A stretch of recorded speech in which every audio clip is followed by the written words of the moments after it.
Kyle Larson wins. Ty Gibbs calls out NASCAR on its crappy parts, and Corey LaJoie is beefing with a teammate. Let's get into it. Coming up next. Thought I was going to miss one? No way. I just got home, though, so it's going to be a late one.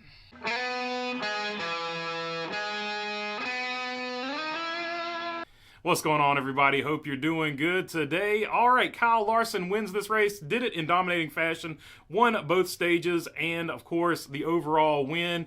And, you know, what more can you say about it? He pretty much dominated the entire race. Tyler Reddick did run him down at the end, but could not get around him. Of course, might have been a different story if Tyler Reddick hadn't had issues on pit road, which a lot of drivers did, which we're going to get into. But let's do good race, bad race, because we got some other topics to cover.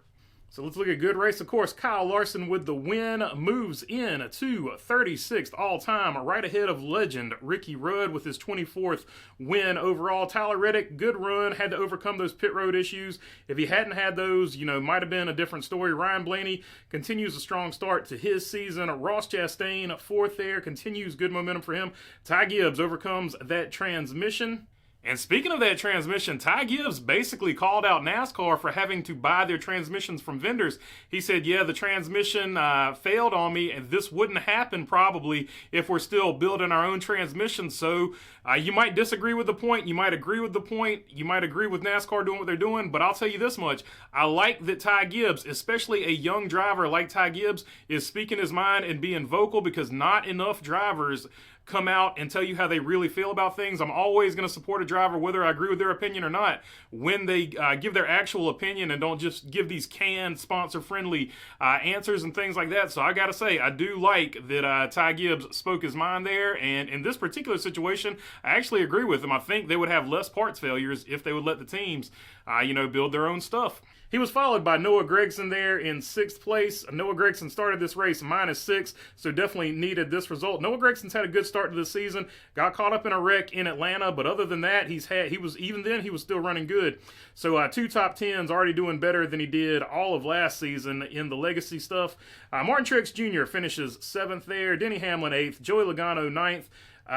Kind of an up and down day for Joey Logano. Started off really poor. He got the pole, but then started off poorly. Dropped back like a rock, but was able to make his way back up and finish 9th. William Byron finishes 10th. Trash bag there on the front of his car. That was interesting, too. Apparently, there was a beer can in that trash bag that knocked out the radiator grill, and apparently, according to Rudy Fugle, got stuck in one of the air intakes, so that definitely did not help their day horsepower-wise or anything like that, too. So that was interesting, but he did recover to get that top 10. All right, now let's go to bad race, and Kyle Busch, 26th there. You see him at the top. He just another pit road issue. It's been a pit road issue for him all year, basically. He wasn't able to overcome it today, and that's just something they're going to have to work on going forward. Like I said, he was the points leader coming into this. He lost 5 spots. He's now in 5th or 6th place in the points. We'll get to them in just a minute. So bad race for him. And then, of course, it was a bad race for Christopher Bell. Overcame an early tire issue. Was able to make his way back up into the top 10. But then, of course, finishes 33rd here because he spun out once again and wasn't able to overcome that one. Bad day for Bubba Wallace. They had a lug nut stick on the wheel. They had to cut it off. At one point, though, he was pushing his teammate, Tyler Reddick. And quite a few people called foul on that, but to me, no big deal, because people were screaming race manipulation. But to me, it's no big deal. I mean, if the cars can push each other at Daytona and Atlanta, they should be able to push each other anywhere else. And, like, no need to really make a rule about it, because how often is your teammate going to be like 13 or 14 laps down and in that position to help you anyway? So to me, it was more of a funny moment, because I said it was NASCAR 06 all over again, total team control. That's what I used to do back in the day when I was playing that video game. I would just, you know, take RCR and I would put all the RCR cars, no matter what track it was, we'd get in a line and then we would go. So that's what it reminded me of, and I don't think we'll see anything like that in the future, because it has to be so many crazy circumstances for it to even happen anyway. And last but not least, Corey LaJoie here had a great run, finished 32nd. So not the finish he wanted, but he was running good, but he had this to say about it after the race. Got plugged with the Spire teammate, so it drove like shit after that. Yeah. Well, what's the conversation going to look like about just an incident like that? We'll see. And, I mean, just the speed you guys had, how encouraging is that? Yeah, it's real good. That was the best day we had on the racetrack ever, so I'm encouraged by it.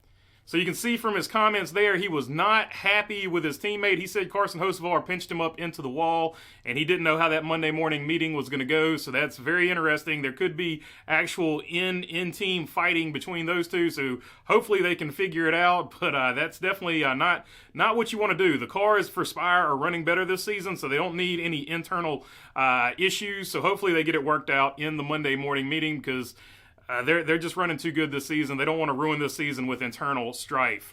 Never too early to look at the points. Of course, Kyle Larson is leading the points after this win. Ryan Blaney second. Martin Truex Jr. third. William Byron is fourth. Ross Chastain in fifth. Kyle Busch falls to sixth there after leading the points coming into this one. Chase Elliott is in seventh. Daniel Suarez in eighth. Ty Gibbs ninth. Denny Hamlin 10th. Austin Cindric 11th. Tyler Reddick 12th. Alex Bowman 13th, Bubba Wallace 14th, Eric Jones 15th, and his legacy teammate, John Hunter Nemechek there, last man in at the cut line. First man out right now, Corey LaJoie and Ricky Stenhouse Jr. right below him. So the only other thing I wanted to touch here is that even though this is only the third race of the season, everybody considered this the first real race, or a lot of people, not everybody, I shouldn't say that, a lot of people consider this the first real race of the season. I think people got a little too carried away. There's a lot of people in the Ford camp that are don't let them climb tall buildings and stuff like that. So I wouldn't worry about it. A lot of people in the Chase Elliott camp, I saw a lot of them saying, hey, you know, the Chase Elliott start is disturbing. He's seventh in points. I wouldn't worry about it too much. A lot of Joey Logano fans upset where he's at in points. Look, Joey Logano's had one of the fastest cars all season. He got a good finish here. He was fast at Atlanta. He was fast at Daytona. Didn't have the results to show for it. Same thing with RFK. I've seen a lot of people, and I say the Ford, just to the Ford camp in general.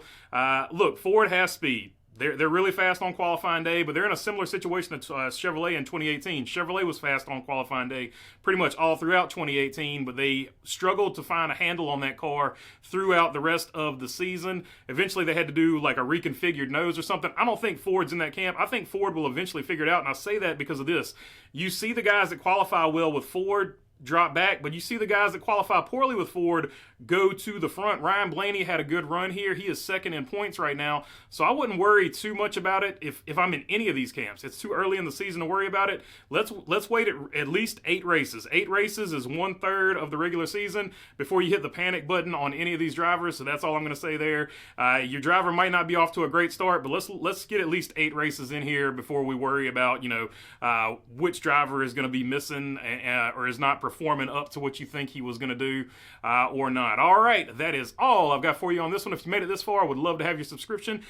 If not, I'll just keep making these things. If you're already subscribed, you know I appreciate you guys as well. If you got a question, comment, or anything like that, leave it down in the comment section. I try to get to as many of them as I can. And other than that, thanks for your time. Peace. If you want to visit the merch store, the link is down below in the description. It would be much appreciated. And we got sweatshirts and stuff, various other things. All right, I'm really going now. Peace.